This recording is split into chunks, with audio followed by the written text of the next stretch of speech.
Alright, here's a video to kind of show the progress, and I had a situation tonight. I figured I better shoot a video. I've been working, doing that French polishing technique, and here's the body. You can see it's coming along pretty nicely. The sides, the back's got the most coats on it. I think I'm up to about 10 or 11 coats on the back, and we still have, as I say, I want to get about 30 to 50 coats on here. So it's coming along. Now here's the problem: the spruce top. I was just going to keep going and polishing the top. Now the top, I think I've got about 7 coats on, and probably looking at it through the camera here doesn't look bad, but I don't know if I can get the light to show it. Here's a spot here. I'm going to point it out. There was like a small pencil mark here that I tried sanding before I started French coating, and it actually left a little bit of an indentation. And same thing with the bridge. It was a little rough spot in front of the bridge, so I took some sandpaper and I got the rough spot out. But now as it's getting glossy, you actually start seeing like waves. That area right there. So I might be overly picky, but I'm really starting to notice it. And I'm not happy. If you can see some marks here. See those marks right there? So anyway, what I'm going to do is resand the top. It's like seven steps, forward, and now we're going all those 7 steps, maybe 8 steps backwards. But I'm going to do that because I just it's going to bug me. I don't think it would bug my brother, but I want to get it as nice as I can. So I'm going to use this Abernet sanding, and I think I'll just start at 120. I'm not going to go too abrasive. Like, I'm not going down to 180. 120 is pretty abrasive. So we'll pop it on the sander, and I'm really going to try and avoid the edges. Just going to try and hit in here and where all these imperfections are, and just get the spruce looking as good as I can, and then we'll have to start over. I just got to say one thing about this process too. I put on one session, typically a day. I'll come down after work, do it, and then during the weekend I can get 2 sessions on. One in the morning, and then I wait till night. I'll do another session. So French polishing, it's a very labor-intensive technique, and I'm surprised that they called it French polish, because I didn't think the French were labor-intensive at anything. Oh, I can't believe I just said that. There goes my European subscribership right down the toilet. Except for the Germans. The Germans are probably, oh yeah, that's right, because all they do is sit around, drink wine, eat cheese. We go there, we work when we are working, and even when we're on vacation, we work even harder.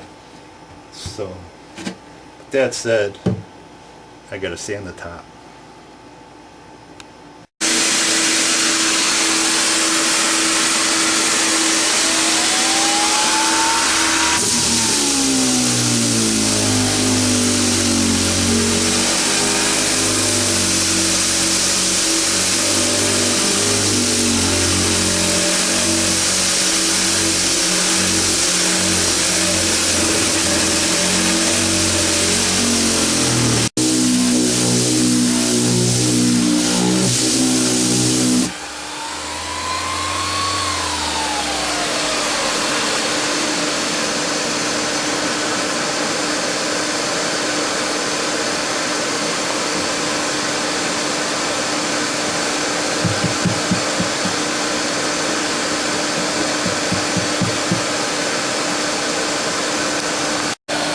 Okay, this is after the 120.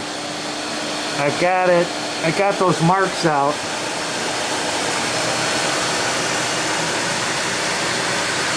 Looks much better. So I'm just going to proceed up through the papers: 180, 240, and 320. I knew Gab was going to get me for that French joke. When it was sanding, it was starting to get kind of thin on the rosette here. So we actually started losing the color, and I tried to fix this with a little lacquer, and it's not bad, but it's not perfect.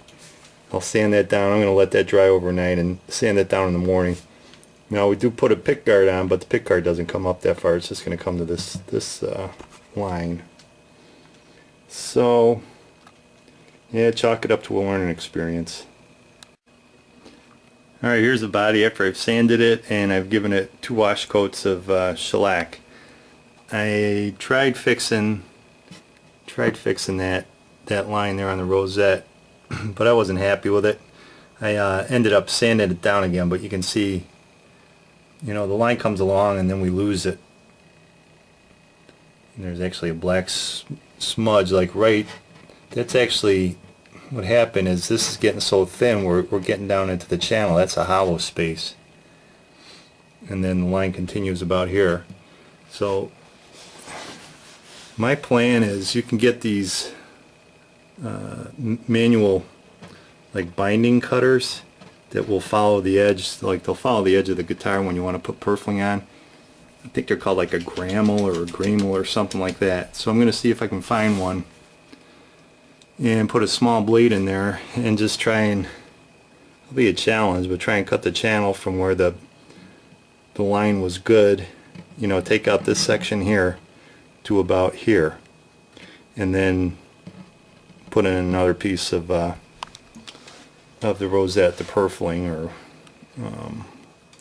whatever that's, I think it's purfling that goes into the channel, and then continue on with the finishing process. So that's going to be a bit of a challenge. I got to order some stuff in order to complete that.